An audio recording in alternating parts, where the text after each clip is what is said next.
Hello বন্ধুরা, welcome to পিউস world. আমি পিউ।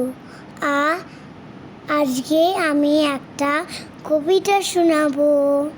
কবিতার নাম কাজে আনন্দ, কবি নবকৃষ্ণ ভট্টাচার্য। মৌমাছি মৌমাছি কোথায় যাও? নাচি নাচি দাও না একবার ভাই। ওই ফুল ফুটে বনে যাই মধু আহ্বানে, দাবা সময় তো নেই।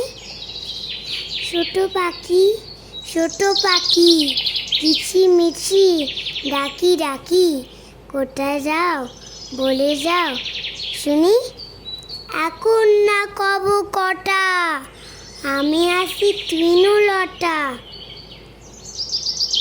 আপনার বাসা আগে বনি। পিপিলিকা দলবল সায়ে একা, কোথায় যাও তাই বলি। শীতের সঞ্চয় চাই, খাদ্য করি গেছি তাই, সয়ে পায়ে পিল চলি। নমস্কার।